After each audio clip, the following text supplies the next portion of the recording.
Bonjour à tous et bienvenue sur le plateau de Bonjour chez vous. Je suis très heureuse de vous retrouver aujourd'hui pour cette première émission de la semaine. Notre thème du jour est « Et si c'était Dieu dont tu avais réellement besoin ?» Et aujourd'hui, c'est Jonathan qui va nous apporter la pensée du jour. Et ensuite, dans Pasteur, j'ai une question, Aurélie répondra à la question « Comment faire pour me rapprocher de Jésus et l'aimer ?» Et dans la rubrique Culture et Médias, Nadine nous présentera le livre de la semaine, Crazy Love de Francis Chan. Et nous terminerons l'émission avec la rubrique Témoignages, dans laquelle Aurélie va nous donner le témoignage d'une femme qui a reçu une révélation de Dieu lorsqu'elle a prié pour la restauration de son couple. Voilà, vous connaissez le programme, je vais retrouver les chroniqueurs.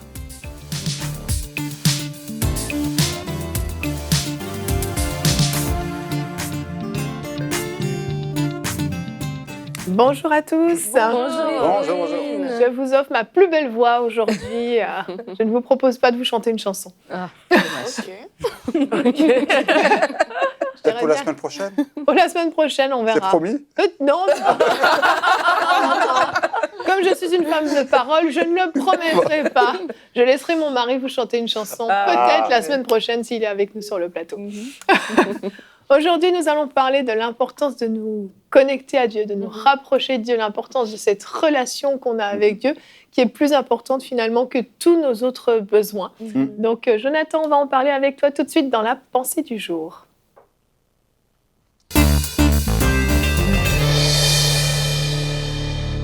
Jonathan, le titre de ta pensée est « La cerise sur le gâteau ». Tu nous donnes faim ce matin. Tout à fait. Puis certains pourraient se questionner en disant est-ce que c'est biblique comme titre, ça? Est-ce que ça fait référence à un psaume ou à quelque chose qu'on aurait manqué? Non, pas du tout. Mais comme le dit l'adage populaire, eh bien, un dessin vaut mieux qu'un long discours. Donc, tada! Nous avons... voilà, Vous n'avez pas bien révisé ça avec la régie. Donc, tout est dit. Je n'ai plus rien à dire puisque le dessin vaut mieux qu'un long discours. La cerise sur le gâteau. Le petit ou le gros? S'il fallait choisir ici entre le gâteau et la cerise, je pense que tout le monde, et puis les gourmands en particulier, choisiraient le gâteau. C'est plus intéressant d'avoir un gros gâteau qu'une petite souris. Non, cerise. Souris. Bon, mais c'est vrai que c'est plus intéressant d'avoir un gâteau qu'une petite souris. Ne m'invite jamais à manger un gâteau chez toi. Il n'y a pas de souris cachée dans le gâteau, c'est promis. Donc, je reviens à la pensée du jour. On va rester concentrés. Nous sommes avec une cerise. Et peut-être quelqu'un dirait, mais il faut être fou pour prendre le petit alors qu'on peut avoir le gros. Et à un moment donné, Nathan va dire à David, mais tu es cet homme-là, tu es cet homme fou. Et c'est un petit peu ce que je vous dis aujourd'hui. Peut-être que vous, bien souvent, vous avez choisi le petit au lieu d'avoir le gros. Vous avez choisi la petite part, vous avez choisi la toute petite cerise au lieu d'avoir le gros morceau. À un moment donné, Jésus était dans la maison de Marthe et Marie. Et Marthe va s'inquiéter pour des petites choses, pour peu de choses, alors que Marie, elle, a choisi la bonne part, une part qui ne lui sera pas ôtée. Il faut choisir, il faut faire la différence entre les petites choses et les grandes choses. Alors certains vont dire, moi je veux les grandes choses, je veux le miraculeux, le surnaturel, la gloire de Dieu, j'ai besoin de tout ça. Mais en fait ici, quand on regarde l'histoire avec Marthe et Marie, la bonne part, c'est être dans la présence de Jésus. C'est d'être à ses pieds, c'est d'entendre sa parole. Et comme dit le psaume 65 au verset 5, « Heureux celui que tu choisis et que tu admets dans ta présence. » C'est ça la bonne part. La bonne part, c'est la présence de Dieu, c'est être avec lui. Et il faut faire la différence entre le Père et le don du Père. Bien souvent, et peut-être trop souvent, je ne sais pas si c'est votre cas, mais on va faire un effort dans la prière, on est prêt à jeûner, à prier parce qu'il y a un besoin, parce qu'on a besoin d'un miracle, on a besoin d'une guérison, on a besoin d'une intervention divine. Et là, on cherche de tout notre cœur parce qu'on a besoin. Mais le plus grand besoin, ce n'est pas cette petite cerise, c'est le gâteau. Quelle est votre faim spirituelle? Est-ce que vous avez faim pour une cerise ou est-ce que vous avez faim pour le gâteau? Comprenez que s'il y avait un effort à faire pour rechercher, eh bien, cherchez pas le petit ou la peu de choses, mais cherchez la présence de Dieu, cherchez la connexion avec Dieu, cherchez la gloire de Dieu. C'est pareil avec Jésus. Dans l'Évangile, à un moment donné, la foule cherche Jésus. Et on aurait tendance à crier « Alléluia, c'est formidable, il y a une foule qui cherche Jésus ». Et pourtant, Jésus, lui, n'est pas dupe d'une certaine manière, puisqu'il va dire « En vérité, je vous le dis, vous me cherchez non pas parce que vous avez vu des miracles, mais parce que vous avez mangé des pains ». Dans Jean chapitre 6, verset 26. En d'autres termes, on a une foule qui cherche Jésus parce qu'ils ont mangé du pain et ils se disent « on a eu un repas gratuit, peut-être qu'on pourra en avoir un deuxième ». Alors on cherche Jésus pour le pain. Alors on aurait tendance à sourire en disant « mais nous, on n'est pas comme ça, vraiment ». Est-ce que vous cherchez Jésus pour le pain? Est-ce que vous cherchez le Père pour les bienfaits? Ou est-ce que vous le cherchez pour sa présence? Et ils n'avaient pas compris le miracle du pain. Quand les foules cherchent Jésus, ils l'ont choisi, ils l'ont cherché pour le pain et non pas pour qui il est. Et on a eu la même chose dans le même contexte. Dans Marc chapitre 6, verset 49, il y a la tempête, Jésus calme la tempête. Et à un moment donné, il marche sur l'eau. Ils ont tous peur, ils croient que c'est un fantôme. Et Jésus dit, rassurez-moi, c'est moi, n'ayez pas peur. Ils montent dans la barque et le vent cesse. Ils étaient tous stupéfaits. Et ils étaient remplis d'étonnement. Et on est dans Marc, chapitre 6, versets 49 à 52. Et voilà ce qu'il est dit. Ils étaient remplis d'étonnement, car ils n'avaient pas compris le miracle des pains, parce que leur cœur était endurci. C'est quoi comprendre ici le miracle des pains? C'est comprendre la puissance de Jésus, c'est comprendre qui il est. Non pas ce qu'il donne, mais qui il est, et le chercher ensuite pour qui il est. Alors aujourd'hui, même si vos besoins sont nombreux, même si vous avez de grands besoins, même s'il y a des raisons peut-être de paniquer dans certains cas, ne cherche pas Dieu pour tous ces besoins-là, mais cherche premièrement le royaume de Dieu et sa justice, et les choses, le reste, les petites choses te seront données en plus. Il vaut mieux avoir le gâteau que la cerise. Cherche Dieu, le Père, le Fils, le Saint-Esprit, pour reprendre l'expression de 2 Corinthiens 13, 14, que la grâce du Seigneur Jésus-Christ, l'amour de Dieu et la communion du Saint-Esprit soient avec vous tous. C'est cette communion dont vous avez besoin. Bref, il faut que je conclue, ne cherche pas aujourd'hui le don, mais cherche celui qui donne. Amen, amen. C'est tellement important. Et souvent, en fait, on se trompe vraiment. On croit que ce dont on a besoin, c'est la restauration de notre situation financière, notre situation de couple, de notre santé, etc. Et toutes ces choses sont importantes, c'est vrai, et elles nous limitent dans notre vie, elles nous limitent dans notre service pour Dieu, c'est tout à fait vrai. Mais ce dont on a le plus besoin, le plus désespérément besoin, que même si on n'avait pas toutes ces autres choses, mais d'avoir le Seigneur, d'avoir une relation intime, forte, personnelle avec le Seigneur, c'est ça qui surpasse tout, en fait. Et l'exemple de Marthe et Marie est très, très parlant, parce qu'on peut se dire que Marthe, c'était hyper légitime ce qu'elle faisait. Elle a un invité, elle veut bien le recevoir, c'est Jésus. C'est vrai que moi, souvent, je me retrouve dans Marthe, j'avoue. Tu veux bien accueillir, tu veux que ta maison soit bien rangée, que tout soit propre, que ton invité mange bien. Et puis, c'est vrai, tu avais envie de ça. Mais Marie, elle avait saisi quelque chose, une dimension supérieure, qui fait que tout le reste, tout ce qui était terrestre, tout ce qui était humain, perdait de sa valeur parce qu'il y avait Jésus en chair et en os qui était là et sa parole qui était enseignée. Et Marie ne voulait pas manquer une miette de ce qu'elle pouvait avoir de cette intimité avec Jésus, au point d'être prête à abandonner tout le reste parce que le reste a pâli, en fait, comparé à Jésus qui était dans sa maison. Et c'est ça qui est vraiment important. Et notre verset du jour aujourd'hui, dans le psaume 143 au verset 6, nous dit « J'étends mes mains vers toi, mon âme soupire après toi, comme une terre desséchée. » On se sent parfois comme une terre desséchée. On se dit, ma vie n'a plus aucun sens, il n'y a plus rien qui va, c'est terminé pour moi, je suis desséchée. Mais en réalité, ce dont on est desséché, c'est de la présence de Dieu. On a soif. Et c'est ce qui fait qu'on est desséché. Ce n'est pas parce que nos besoins ne sont pas pourvus qu'on est desséché, c'est parce qu'on a terriblement soif de Dieu et on s'approche de lui et il nous remplit de sa présence. Et quelque part, il faut s'approcher de lui sans intérêt. Exactement. Non pas avec un agenda ou une arrière-pensée en disant « je vais m'approcher de Dieu, comme ça, il va me donner ». Un petit peu comme si on voit quelqu'un disant « il faut que je me fasse ami avec cette personne-là, parce que comme ça, cette personne pourra m'introduire ou me donner quoi que ce soit ». Je veux dire que ce n'est pas pas ça. Chercher Dieu ici, c'est chercher pour qui il est. Et c'est pas dire je veux m'approcher de Dieu pour avoir plus. Et des fois, il faut revenir un petit peu au plus profond de nos motivations en disant, bon, est-ce que je vais à l'église parce que j'ai besoin que le Seigneur me donne quelque chose, ou est-ce que je vais à l'église pour donner au Seigneur ma gratitude, mon action de grâce, ma louange, ma reconnaissance, mon amour? Est-ce qu'on aime quelqu'un pour que la personne nous donne quelque chose, ou est-ce qu'on l'aime tout simplement parce qu'elle est aimable? Et il faut se poser la même question avec Dieu. Et puis même, il faut aussi se demander, mais s'il arrivait que je n'ai pas ce que j'ai aujourd'hui, est-ce que je continuerais de prier Dieu? Est-ce que si je n'avais pas tel privilège, si la vie que je mène aujourd'hui prend un autre cours, est-ce que je continuerai à servir Dieu?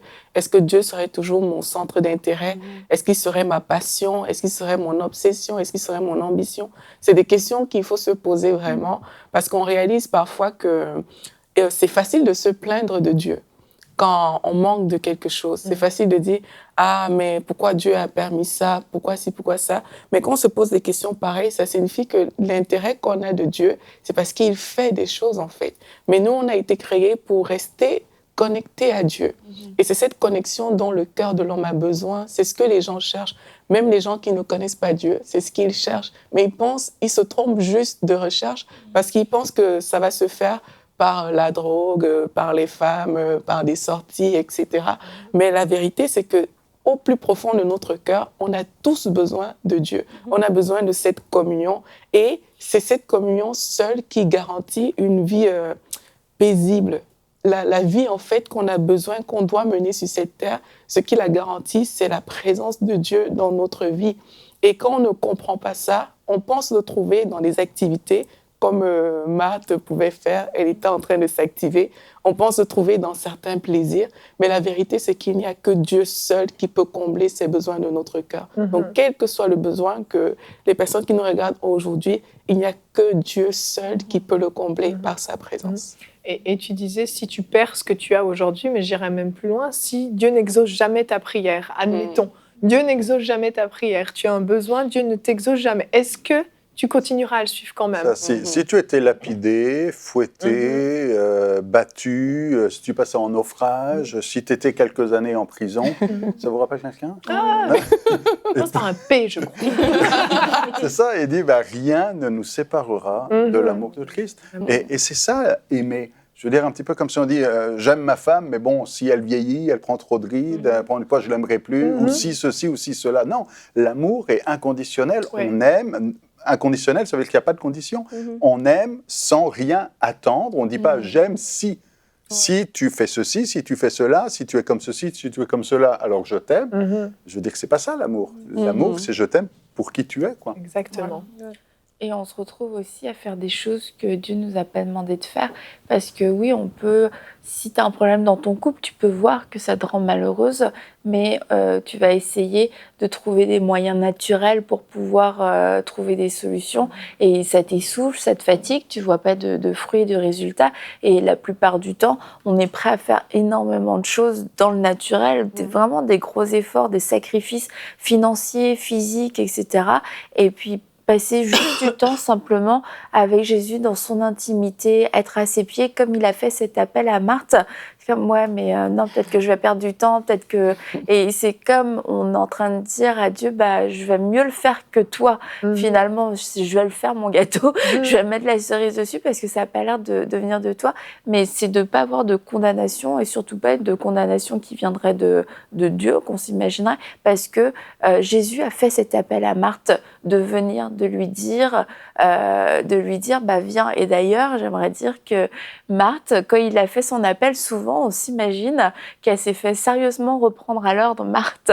Mais il était sûrement très doux. Il a sûrement dit, mais non, Marthe, c'est bon, allez, c'est bon, viens, allez, viens. C'est juste Marthe qui est un petit peu énervée. Et quelquefois, nous, on voit ce rappel à l'ordre de venir dans la présence de Dieu comme s'il était fâché qu'on n'y soit pas allé. Mais c'est juste, viens te reposer, viens, et viens prendre des solutions, viens prendre de la sagesse, viens prendre des forces, viens prendre l'essentiel dont tu as besoin, et après, le reste va venir. Mais c'est vrai qu'on a souvent tendance à faire les choses un petit peu à l'envers, ouais. Et puis quand on n'en peut plus, c'est vrai que...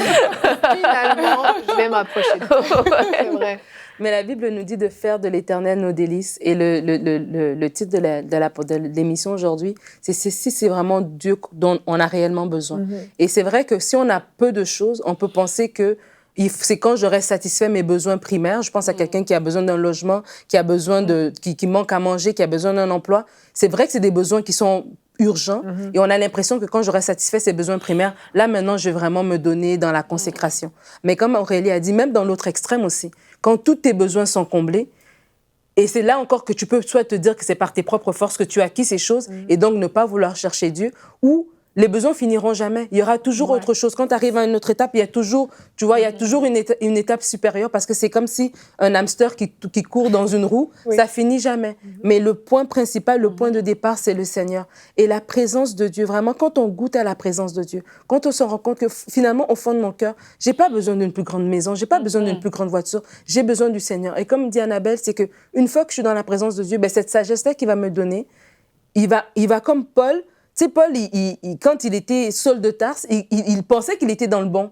Il se justifiait dans ce qu'il faisait. Mais à un moment donné, les écailles sont tombées de ses yeux. Et vraiment, ma prière, c'est que les écailles tombent de nos yeux pour qu'on se rende compte que c'est de Dieu qu'on a besoin. Et une fois qu'on est dans la présence de Dieu, en sortant, même nos projets vont changer parce que c'est les projets de Dieu que nous allons faire et nous allons pouvoir accomplir vraiment des choses qui comptent parce qu'on ne va plus faire les choses selon ce que nous voulons, mais selon ce que Dieu attend de nous. Oui, exactement. Et on voit dans les églises certaines personnes qui viennent au Seigneur.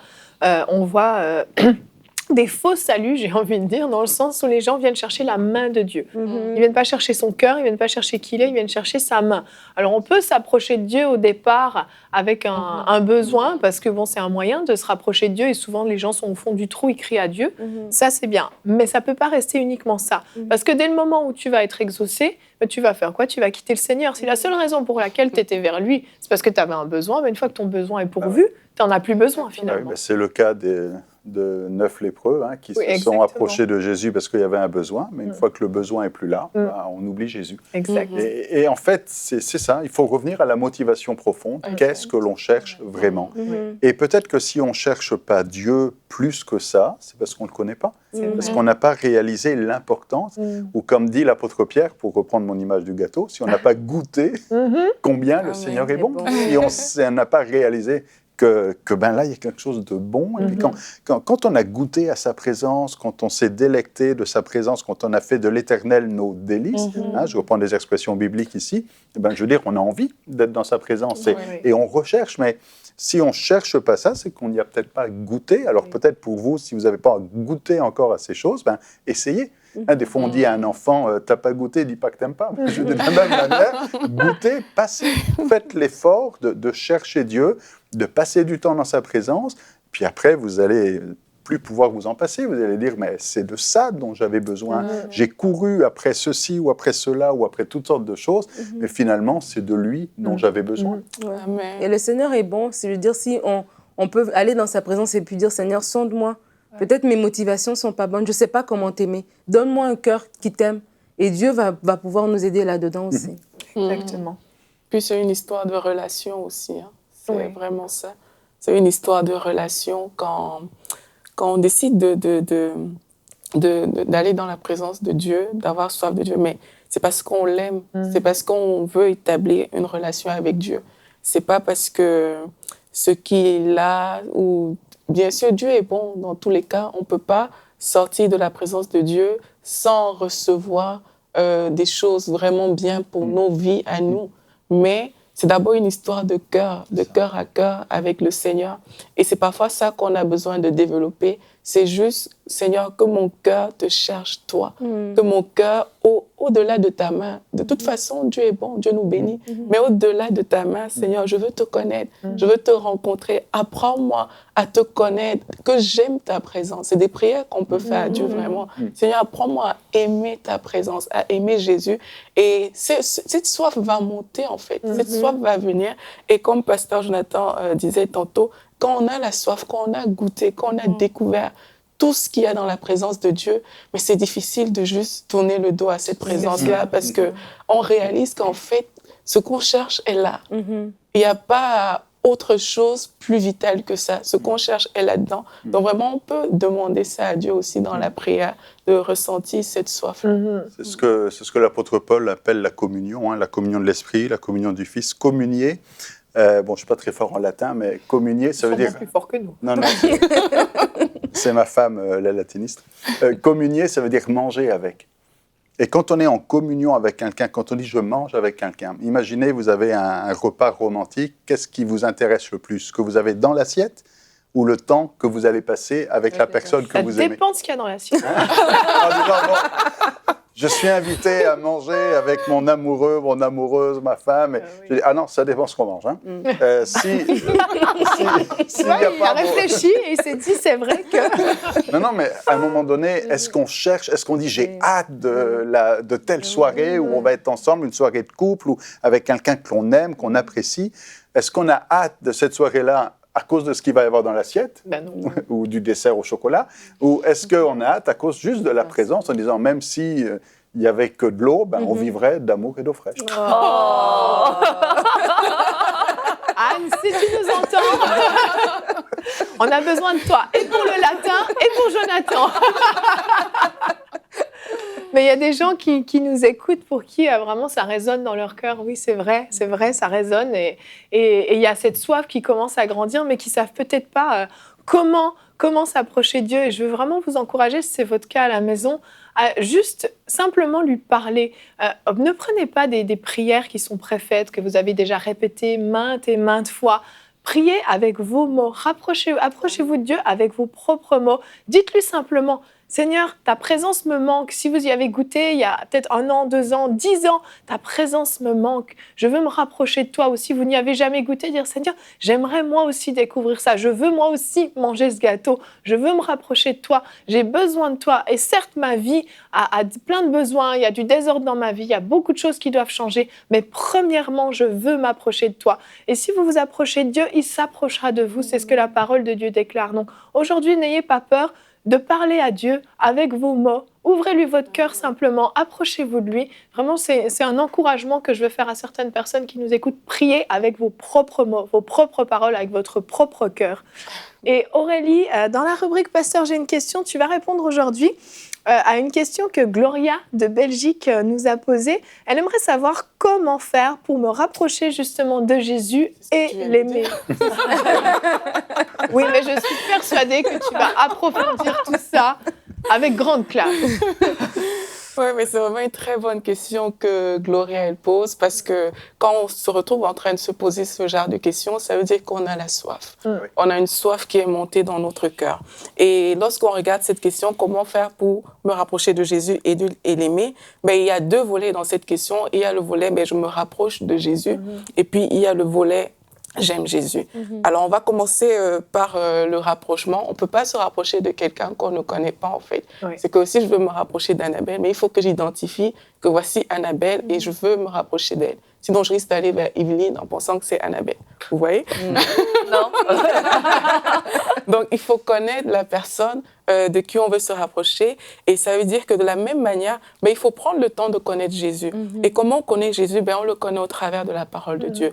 La Bible nous dit au commencement, la parole existait déjà, la parole était avec Dieu et la parole était Dieu. Donc, la parole, ça parle de Jésus ici, qui est la parole de Dieu. Et il y a plusieurs personnes qui ne connaissaient pas le Seigneur, qui, dans leur témoignage, et juste le fait d'avoir ouvert la Bible, d'avoir lu, elles ont découvert qui était Jésus-Christ et elles ont donné leur vie au Seigneur et elles ont commencé à avoir une relation avec le Seigneur.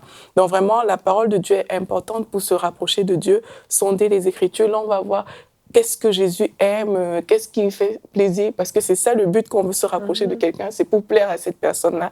Et on va pouvoir comprendre ces choses-là, on va comprendre comment adorer le Seigneur. Toutes ces réponses, on les trouve dans la parole de Dieu. Donc l'un des moyens vraiment de se rapprocher de Jésus, c'est d'apprendre à le connaître au travers de sa parole. Et puis, il y a aussi ce dont on a parlé, il y a la prière et la communion. Pour être proche de quelqu'un, il faut pouvoir parler avec cette personne-là, il faut pouvoir communiquer avec cette personne. Et nous, vraiment, Dieu nous a fait une grâce, Jésus nous a vraiment fait une grâce, c'est qu'il est proche. il n'est pas loin de nous. Et vraiment, on n'a pas besoin de prendre des mois, parce que pour connaître un être humain, je peux prendre du temps, je peux observer, prendre vraiment beaucoup de temps, des mois pour le faire. Mais avec Christ, on n'en a pas besoin, parce que lui, il est déjà proche de nous. Il dit, il se tient à la porte de notre cœur et il frappe. Il est disponible, il est prêt à nous recevoir. Et là, pour parler avec Jésus, c'est vraiment simple. C'est comme tu disais, Evelyne, c'est d'ouvrir son cœur à Dieu. C'est « Seigneur, je veux te connaître. Je veux me rapprocher de toi. Je veux te parler. » Et c'est comme ça, en fait, qu'on va tisser une relation avec le Seigneur, parce qu'on va découvrir dans cette communion qu'en fait, quand on parle à Dieu, Dieu, il nous répond aussi. Quand on parle à Dieu, on va voir des choses monter dans notre cœur et on va comprendre que, mais je suis en train de bâtir une relation. Il y a des pensées que je n'avais pas auparavant qui montent dans mon cœur comme ça et je sens que c'est Dieu qui me parle, c'est Dieu qui les dépose et il y a une paix surnaturelle qui vient avec ça. C'est la paix que Dieu donne en fait pour vraiment attester que c'est moi, c'est mon sceau, c'est moi qui t'ai parlé. Donc, une fois qu'on se rapproche, vraiment dans la prière, dans la communion, on ouvre notre cœur à Dieu, mais on peut bénéficier de ces choses-là. Et puis, l'un des moyens de se rapprocher aussi de Dieu, mais c'est d'accepter de devenir un disciple. Quand on lit Matthieu 28, à partir du verset 20, Jésus il donne des instructions à ses disciples et il dit « Moi, je suis avec vous tous les jours jusqu'à la fin du monde. » Ça veut dire que Jésus est vraiment proche de ses disciples tous les jours, et ce, jusqu'à la fin du monde. Donc, si on veut rester proche de Dieu, mais il faut avoir ce désir d'être un disciple, en fait. Parce qu'un disciple, c'est quelqu'un qui est dans la présence de son maître.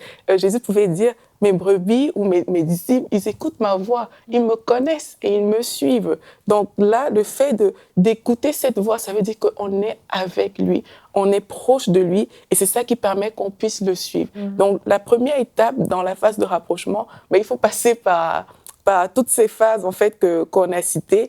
Et maintenant, comment aimer le Seigneur? Mais la Bible nous dit, et c'est Jésus qui le dit plusieurs fois à ses disciples, dans Jean 14, 21 par exemple, il dit « Celui qui a mes commandements et qui les garde, c'est celui-là qui m'aime.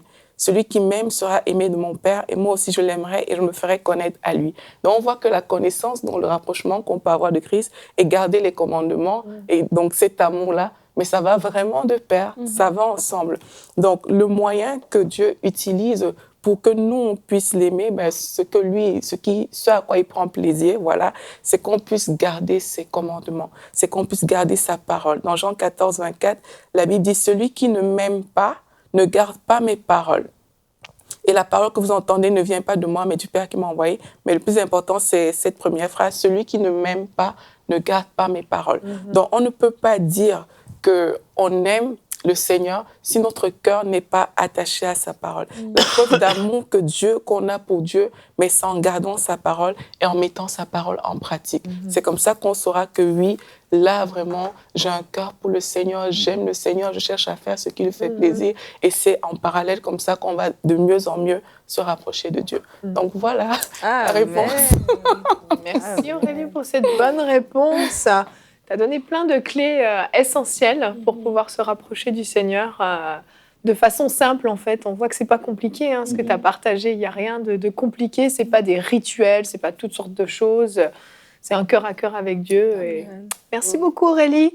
Et nous allons continuer maintenant avec la rubrique Culture et Médias.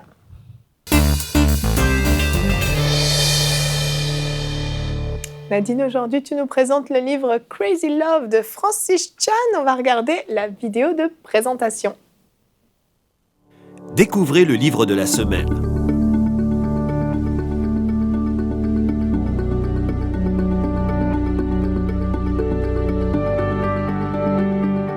Disponible sur maboutiquechrétienne.com. Alors oui, le livre de Francis Chan, Crazy Love, ou Amour fou en français, mais ça se dit bien en anglais, Crazy Love. Et en fait, qu'en français, il s'appelle Crazy Love. Oui. Crazy Love, c'est ça. Crazy. Merci pour l'accent. Un livre merveilleux alors qu'on parle de Dieu comme étant notre réel besoin, vraiment de soupirer, d'aspirer après la présence de Dieu, d'aspirer après une relation, comme Aurélie l'a dit, une relation intime avec le Seigneur au quotidien. Et je vais vous lire ce qui est écrit derrière parce que c'est vraiment parlant. Ça dit ici, Dieu est amour, un amour fou, irrésistible, bouleversant. Quelque chose ne colle pas. C'est fou quand on y pense, le Dieu de l'univers, le créateur de l'azote et des pommes de pin, des galaxies et de l'ADN, nous aime d'un amour irrésistible et inconditionnel. Et nous, Nous répondons cet amour en allant régulièrement à l'église, en chantant, en priant et en faisant notre possible pour être des gens bien. L'inadéquation de notre réponse saute aux yeux. Et là, il parle d'un besoin de vivre plus. Est-ce que vous n'avez pas un besoin de vivre plus que juste le day-to-day, la vie routinière d'un chrétien qui prie, bon, et puis je vais à l'église et puis ça s'arrête là, mais vraiment de vivre avec le Seigneur au quotidien puis de faire des choses pour Dieu. Donc le livre ici se lit très bien, comme un peu le livre qu'on a parlé de la dernière fois aussi de Francis Chan. Ces petits livrets qu'il a ici se lisent très facilement. C'est 150 pages, c'est pas très long. Et en fait, il commence toujours en mettant une base en fait de ce qu'est Dieu. Dans ce cas ici, on parle de Dieu. Donc, il nous rappelle que Dieu est saint, que Dieu est puissant, que Dieu est omniscient, il est éternel. Donc, il nous rappelle ces bases-là par rapport à l'Évangile. Et après, maintenant, essentiellement, le livre est divisé en plusieurs choses, mais essentiellement, il présente deux personnes.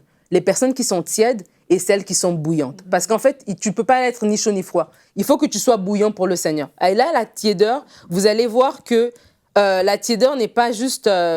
c'est pas comme on penserait qu'est la tiédeur. D'abord, ici, il dit quelque chose d'important que je voulais vous dire. Il dit, notre amour pour lui découle toujours de son amour pour nous. Aimez-vous ce Dieu qui est tout ou aimez-vous uniquement ce qu'il vous offre? Et c'est un peu comme le pasteur Jonathan l'a dit dans sa pensée. Aimer Dieu, ce n'est pas seulement aimer ce qu'il nous donne, mais c'est vraiment aimer Dieu juste pour ce qu'il est en fait. Oui. Au-delà de ce qu'il peut apporter. Oui, parce qu'il est amour, oui, parce qu'il est puissant. Quand il rentre, sa présence vient et puis toute son autorité, puis sa puissance vient. Oui, mais on l'aime juste pour lui. Et alors maintenant, il fait vraiment une chose extraordinaire. Il fait une liste des gens qui sont tièdes et des gens qui sont bouillants. Et ça va vous permettre de vous reconnaître dans ces cas-là et peut-être vous-même aussi de faire une introspection pour se dire, est-ce que je suis tiède? Peut-être je pensais que j'étais bouillant, mais au regard de la parole, parce qu'avant de lire un livre, on demande toujours au Seigneur aussi d'ouvrir nos yeux, d'ouvrir nos oreilles. Il y a des choses qu'on peut lire qui vont vraiment nous parler. Et puis, il parle ici des gens qui sont tièdes, comme étant, par exemple, des gens qui ne veulent pas vraiment être sauvés de leur péché, qui veulent juste échapper aux conséquences du péché, mais sans pour autant laisser ces choses passer. Les gens qui ne partagent pas leur foi avec leurs amis, leurs voisins. Les gens qui évaluent leur moralité en se comparant au monde séculier. Parce que la Bible peut vous demander une plus grande consécration, mais vous vous comparez aux gens de ce monde et puis vous dites que je suis bien, alors que c'est être tiède. Les gens qui disent qu'ils aiment Jésus, que Jésus fait partie de leur vie, mais leur donnent seulement une fraction de leur temps ou de leur argent, sans leur donner pleinement ce que Dieu attend en fait. Les gens qui se disent, ils veulent servir Dieu, mais à leurs conditions. Et en contraste, il parle des gens qui sont bouillants, qui aiment, qui sont ardents, qui sont passionnés, qui ont une vraie foi, qui prennent des risques, qui sont amis avec tout le monde, qui peut paraître fous aux yeux des gens parce qu'ils prennent des risques. Ils se démarquent par leur générosité financière, ils se démarquent par leur humilité aussi. Donc, il fait vraiment ces deux contrastes. Alors, ce livre ici s'appelle Crazy Love de Francis Chan et je vous recommande, il est à maboutiquechrétienne.com. Tu sais le prix? Non. 12 €. 12 € quelque chose, c'est ça? La seule chose que j'ai pas pensé à la chaussure que tu demandes. Ah, pardon, Nadine, pardon. Allez voir le prix. C'est un livre qui a eu énormément de succès en Amérique du Nord dans sa version anglaise. Vraiment. Quand il est sorti, c'est devenu un best-seller parce que justement, il correspond à un besoin, parce qu'il vient un peu mettre un coup de pied dans la fourmilière, sortir un petit peu de la religion, du train-train, et de dire, bon, tu dis que tu es chrétien, mais est-ce que tu aimes comme tu es censé aimer? Exactement. Toi, Annabelle, tu l'avais lu il y a plusieurs années, tu l'as beaucoup aimé, je crois. Ouais, j'ai vraiment beaucoup aimé, il m'avait beaucoup touchée. C'est vrai que ça remet les pendules à l'heure, mais en même temps, ça donne une soif pour aimer et s'approcher plus de Dieu. Et d'ailleurs, Michael m'avait demandé à la fin de ce livre, mais est-ce que tu aimes plus Dieu après avoir lu ce livre? J'ai trouvé ça trop drôle comme question, mais je m'étais posé la question et je m'étais dit, bah oui, vraiment, ça m'a aidé à plus et à mieux l'aimer. Et donc oui, c'était un très bon livre. Super, merci Nadine pour ta rubrique. On continue avec la rubrique témoignages.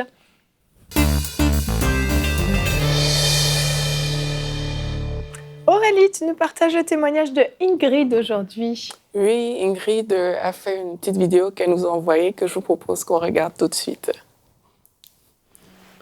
Bonjour, je m'appelle Ingrid depuis l'Allemagne. Je bénis le nom de l'Éternel des armées pour l'opportunité, pour la grâce qu'il me donne de pouvoir témoigner son nom et dire qu'il est merveilleux et qu'il est vivant et qu'il se glorifie toujours dans nos vies.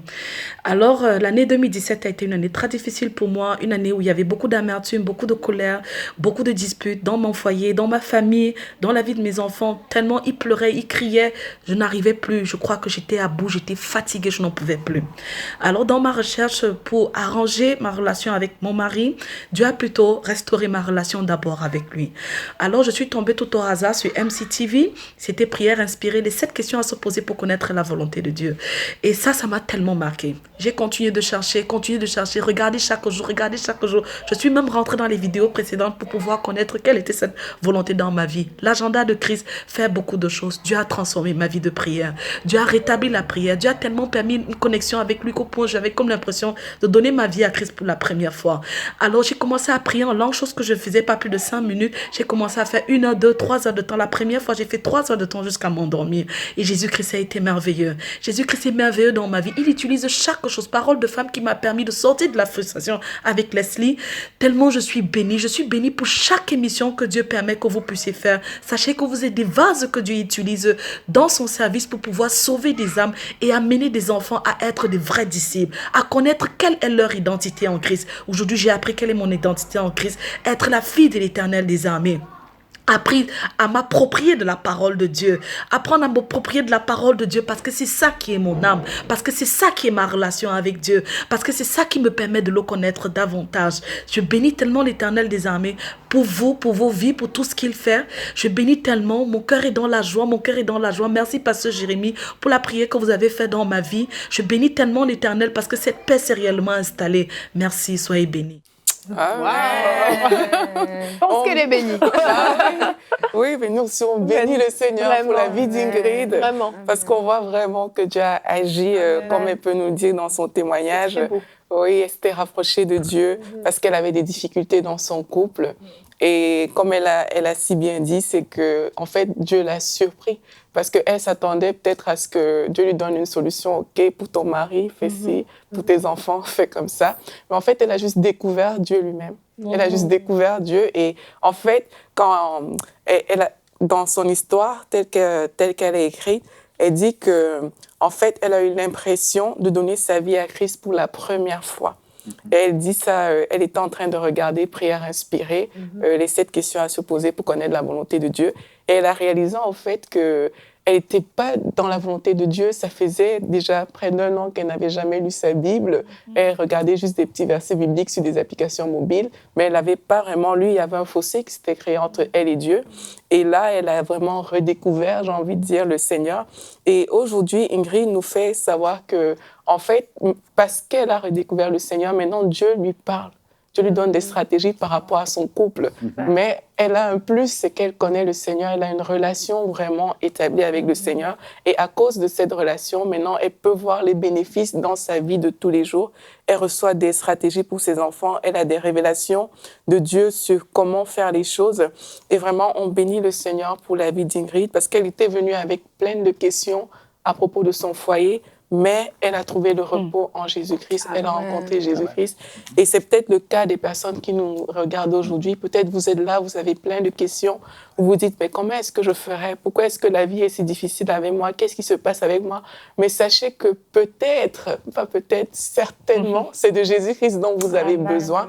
Et vraiment, aujourd'hui, ouvrez-lui votre cœur et dites, Seigneur, je te veux. Je te veux, toi, et je sais que ta présence va me combler, ta présence va me remplir. Et comme la Bible nous dit, qu'on recherche premièrement le royaume de Dieu et sa justice, mais toutes les autres choses nous seront données par-dessus tout. Amen. Amen, amen. C'est vraiment, c'est ça. Je crois que toute cette émission est résumée dans ce verset que tu as cité dans Matthieu. C'est vraiment ça, c'est le royaume des cieux et sa justice en premier.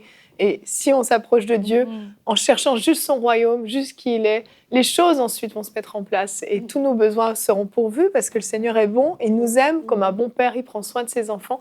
Mais d'abord, on doit se rapprocher de lui. Amen. Merci Aurélie pour ce beau témoignage que tu nous as partagé. Et merci à vous Ingrid de nous avoir ouvert votre cœur. Et si vous voulez nous envoyer vos témoignages, écrivez-nous à l'adresse témoignage@enseigne-moi.com. Donc nous, on va se retrouver demain pour encore une merveilleuse émission. Notre thème sera « Que s'est-il vraiment passé à la croix ?»